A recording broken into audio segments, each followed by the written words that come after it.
नमस्कार, अदालत टाइम मधून सलोनी ठाकूर। पिंपळ्यात पांडुरंगाच्या नामाचा गजर।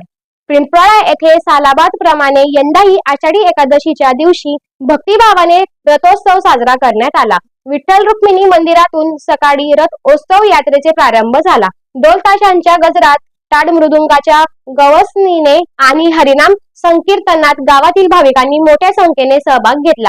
यावेळी मंदिर परिसर आकर्षक फुलांनी सजविण्यात आला होता। रथात विठ्ठल रुक्मिणीची मूर्तीची विधिवत पूजा करून पारंपरिक वेशभूषा केलेल्या बालगोपाळांनी रथ ओढण्याचा मान घेतला। तसेच आमदार राजूमामा भोळे यांच्या हस्ते रथाचे विधिवत पूजा करण्यात आले।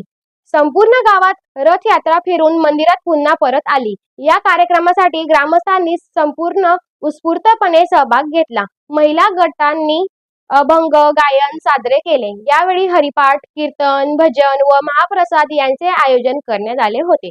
स्थानिक प्रशासन, पोलीस विभाग आणि स्वयंसेवकांनी योग्य ते सहकार्य करून कार्यक्रम सुरळीत पार पाडला। या निमित्ताने पिंपळा गाव भक्तिमय वातावरणाने भरला गेला होता। विठ्ठल नामाचा गजर, भक्तांची गर्दी आणि पारंपरिक रीतिरिवाजांनी यंदाचा रथोत्सव विशेष आणि स्मरणीय ठरला। याचबरोबर बातमीपत्र संपले।